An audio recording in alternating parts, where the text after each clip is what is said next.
get this gospel Boniface of substance use and grassroots, and to the family. For you, I mean, you see what Nash has done.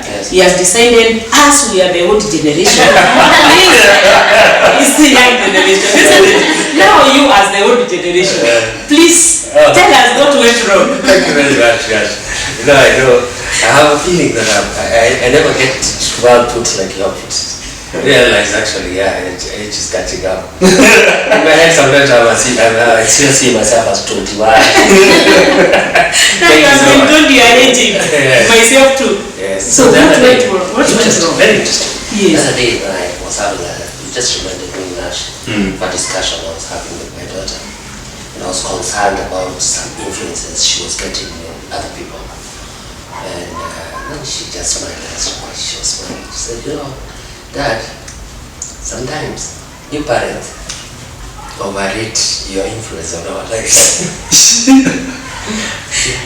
You spend 10-15 minutes with me and you're competing against one of the most entertaining source of information and fun in the internet. With the internet here, you're competing against that. And then you're also competing against the education system, which gives me a grade of A, B, C, D. I don't even need to listen to you to get an A. Yeah? I'm not even being graded. By interacting with you. Yes. Yet, parents assume those 10 minutes that they have spent with their parents and their children should be maybe God's law, or somehow influence the child to actually live. So Masha has just reminded me of that communication with my daughter. Very interesting communication. So what you are trying to say is that it's kind, as parents, we have lost the influence of our children. It has been taken over, and we assume we have it. We assume that because I'm the father, if I tell you don't talk to Nani, or don't do this, don't do that, that it should be automatic. And it's an assumption. It's an assumption that is incorrect. Because they're being influenced by other more interesting, more educated, more researched, more impactful sources of information. Grading them, that will even give you a grade which will make it, or in future earn a job. Have an A in math, an A in what I'm teaching, which is probably even more important. It's not graded, that she should be respectful, she should have value herself. Yes, all this. What we haven't realized, and maybe this goes back to the question that you raised, is just that, because if you look at the past, we didn't have that kind of influence. The environment around us has really changed. These kids and these people growing up have a lot of information. They have a lot of interest, and that information has been packaged in more interesting ways than a parent can. Yes. And it influences them. And then they have their own friendships that influence them. Then they have the education system that is influencing. Today I was watching a clip just on the same forum, and that's why I've decided maybe that's where the solution is. I'll engage in those things and read what they're reading and listen to what they're listening and try and figure out now Akina Nash and that young man who was here rapping for us, figure out how we can also play a role in trying to influence them in their forums of learning, in their forums of influence. How do we use their own environment, their own systems to influence them a little more positive, or to even have a chance at competing against what is available. The sources of information. What we are trying to bring out on a Boniface is that the parent is here, the child is here, or our youth are here. Now, we probably here. So this gap needs to be bridged so that we can be close, so that we can become relevant. And you bring in the aspect of, the parent is very significant. in the life of the child. This is the first authority this child meets.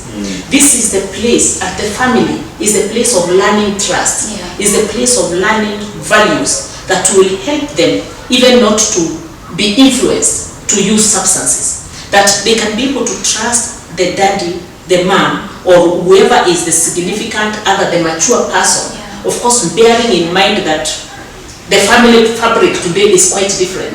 We used to know father, mother, children. There are children today who are being raised out by step parents. They are being raised out in the children's home. That is the place that they learn trust. That is the place where they are interacting with the parent and supposed to influence them. So science has shown the formative stages are very, very important. That is where the person is made. 0 to 7 years, the psychologist will tell you, is very, very important phase in life. And that is the place now where the parents of today, we are being seen as homeschool. So we are not going to influence them. The sources of the noise are too loud that there's even an overload of information to the children. So we need to look at all this and ask ourselves, then what are the solutions? What can we be able to do? What can we do differently so that then as a society we can have an age group of young people that actually is not using substances, is not being influenced by psychoactive substances in their life. So I don't know from you people, from where you sit, from your place of influence, what do you think we can be able to do? Because we have to have a solution. If we don't have a solution, we are losing generations. Nash made mention of that today in some places you find the young people are dying at age 20 to 23, 25. We are losing many of them. And many of them is out of substance use. Maybe not recorded, but it is happening at the community level. Isn't it? So how can we stop these losses? Because every loss in terms of death, every loss in terms of skill, every loss in terms of somebody not being trained to become that professional that they were supposed to become, becomes a loss to the country. If we require our roads to be made by our engineers, isn't it? But we are losing the engineers to alcohol at a young age. We are losing doctors. There won't be doctor. So who will be in our hospitals when these old people are gone? You know. So what can we do so that we can save our nation? Yes, like for example. Yes. You see a guy like Russia. Yes. There's a radio and plays music. So you know, sometimes I've just wondered, why can't we have sober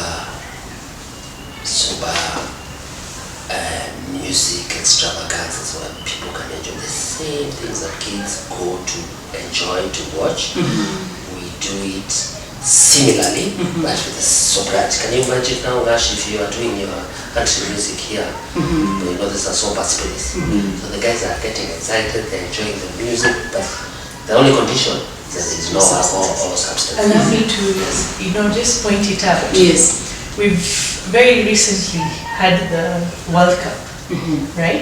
It was hosted in Qatar. Initially, there was so much being said that, they made a rule, no alcohol was going to be served or sold within the stadiums. So everybody was out there shouting, this is our right, we need to drink alcohol so that we can enjoy the game. Because people said, we bought tickets, we went to Qatar to watch World Cup. I mean, football is something we enjoy with a drink.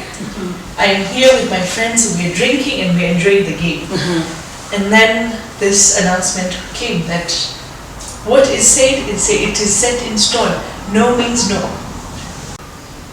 That even died down in the sense, people were no longer complaining. The World Cup lasted for how many weeks? 3 weeks, right? Within 3 weeks, people stopped complaining. And you could still see the same person who was complaining at the beginning. How do I enjoy a game of football without alcohol was still there in the stadium enjoying that same day without alcohol, right? So when he says about sober music extravagances, I think World Cup was an excellent example for us, right? These things can be done. I mean, that was one of the most beautiful World Cups. I'm a football fan and I would say amazing World Cup. And everybody else who was there would probably say the same thing. The only difference was this time people are not getting drunk. We didn't hear of stampedes. Right? No fights. No fights. People were not killing each other in the stadiums. It was such a beautiful environment. Because of this level of sobriety. Yes. And what you're trying to say is that if we have legislations, we have rules. Yes. That if it is time for, the young people at this age, they should not indulge in any substance. That is a rule, and it is observed from the family level. Yes. Because even if we make a rule out there, we don't expect the chief, we don't expect the government to come to your home to stop your children from using alcohol that you have bought and put in your fridge. So we need to begin with the law at the family level. Yes. Because that is where most of this is initiated. Even if at the family level the substance is not available. But we have this family that is so dysfunctional, shouting at the children, neglecting our children, fighting as the children are watching. So we bring a people that have other underlying mental health conditions because of the trauma, the violence that is happening at the community level. So this child, when they are adolescents, when they are young adults, they discover, okay, there is something that I can use to medicate the pain that I am feeling that actually came from the family of origin.